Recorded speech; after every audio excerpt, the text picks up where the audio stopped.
ఎక్కడైనా పట్టణం అభివృద్ధి చెందాలని చూస్తారు. ఆ పట్టణం అభివృద్ధి చెందడానికి ఎలాంటి సదుపాయాలు కావాలో ఆ సదుపాయాలని ఏ విధంగా ప్రతిపాదించుకోవాలో అదేవిధంగా ప్రజల ప్రయోజనాలను అధికారులు, ప్రజా ప్రతినిధులు ఏర్పరచుకుంటారు. కానీ నల్గొండ పట్టణంలో బడాబాబులకు ఆర్థిక స్వలంబనే లక్ష్యంగా ఈ ప్రతిపాదనలు సాగిస్తున్నట్లు తెలుస్తోంది. నేషనల్ హైవే 565 బైపాస్ రోడ్డు నిర్మాణంకై నకరేకల్ సెక్షన్లలో నల్గొండ టౌన్ బయట నుండి బైపాస్ రోడ్డు కోసం ప్రతిపాదనలు రాష్ట్ర ప్రభుత్వం కేంద్ర ప్రభుత్వానికి పంపించింది. ప్రజలకు ఏది మేలు జరుగుతుందో, ఏది ఉపయోగపడుతుందో, వాహనదారులకు ఇబ్బందులు కలగకుండా ఎక్కడి నుంచి రోడ్డు వేస్తే బావుంటుందో దాని ప్రతిపాదన పంపించాలి. కానీ దానికి భిన్నంగా రోడ్డు ప్రతిపాదన పంపినట్లు స్పష్టంగా తెలుస్తోంది. మొదటి ఆప్షన్ వదిలి చివరి ఆప్షన్ తీసుకోవడం వెనుక చాలా పెద్ద మర్మమే దాగున్నట్లు కనిపిస్తోంది. ఇద్దరికో ఒకరికో అన్యాయం జరిగితే ఏమైనా అనుకోవచ్చు.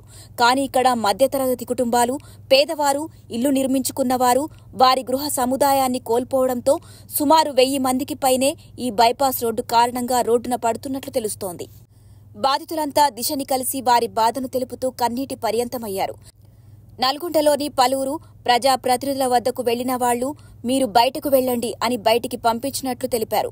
నల్గొండ జిల్లా మంత్రి మనకు న్యాయం చేయాలని, న్యాయం చేయని పక్షంలో మూకుమ్మడిగా ఆత్మహత్య చేసుకుంటామని తెలిపారు. అయితే బైపాస్ రోడ్డు నిర్మాణంకై నల్గొండ పట్టణంలో 3 ప్రతిపాదనల్ని రాష్ట్ర ప్రభుత్వం కేంద్ర రాష్ట్ర రోడ్డు రవాణా శాఖ వారికి ప్రతిపాదనలు పంపించింది.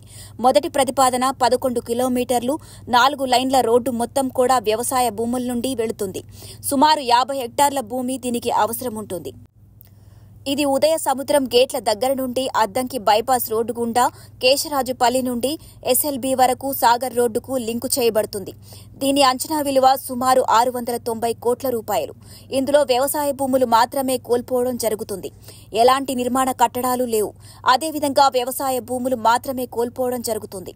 ఈ రోడ్డు పడడం వల్ల మొదటి ప్రతిపాదనలోని 11 కిలోమీటర్ల మేర అక్కడ అభివృద్ధి కూడా వేగవంతంగా జరుగుతుంది.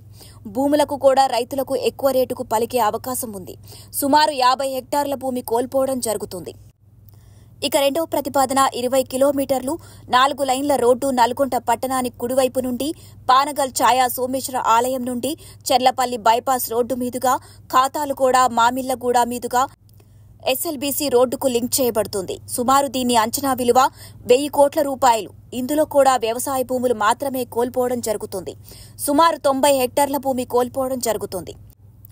ఇక మూడవ ప్రతిపాదన 15.5 కిలోమీటర్ల మేర నల్గొండ పట్టణానికి కుడివైపు నుండి పానగల్ నుండి మర్రిగూడ సర్కిల్ వరకు, అక్కడి నుండి గిరికబావి గూడెం హౌసింగ్ బోర్డు కాలనీ మీదుగా ఖాతాలుగూడ నుండి ఎస్ఎల్బీ వరకు 4 లైన్ల రోడ్డు నిర్మాణానికి ప్రతిపాదనలు పంపించడం జరిగింది. సుమారు 53 హెక్టార్లలో భూమి కోల్పోవడం జరుగుతుంది. ఈ ప్రతిపాదనని ప్రభుత్వ అధికారులు నిర్దేశించినట్లు తెలుస్తోంది.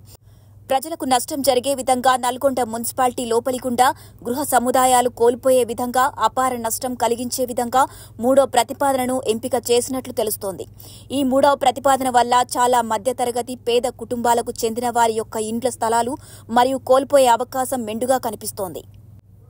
ఇక మొదటి 2 ఆప్షన్లు వదిలి 3వ ప్రతిపాదన మాత్రమే ఎంపిక చేయడం పట్ల స్పష్టంగా ఇది కొంతమంది ఆర్థిక స్వావలంబన కోసమే ఈ ప్రతిపాదనను ఆమోదించినట్లు తెలుస్తోంది. ఎందుకంటే వారి భూములకు దగ్గరగా ఈ రోడ్డు వెళ్లే విధంగా ఆ ప్రణాళికను వీరు అమలు చేసే విధంగా ప్రతిపాదనను ఎంపిక చేసినట్లు తెలుస్తోంది. ప్రజలకు ఆమోదయోగ్యమైన ప్రణాళికను మాత్రమే ప్రతిపాదన పంపించాలని, మొదటి ప్రతిపాదన చాలా సులువుగా దగ్గరగా ప్రజలందరికీ వీలుగా నల్గొండ చుట్టూ ఒక రింగ్ రోడ్డు వలయంలాగా ఏర్పడే విధంగా ఉంటుందని పలువురు ప్రజలు కోరుతున్నారు. నల్గొండ పట్టణానికి ఒకవైపు మర్రిగూడ నుండి మునుగోడు సర్కిల్ వారికి బైపాస్ రోడ్డు ఉన్నది. అదేవిధంగా పానగల్ నుండి ఎస్ఎల్బీసీ వరకు మొదటి ప్రతిపాదనలో ఏదైతే ఉందో దాన్ని అధికారులు మరియు ప్రజాప్రతినిధులు అమలు చేయాలని ప్రజలు కోరుతూ ఉన్నారు.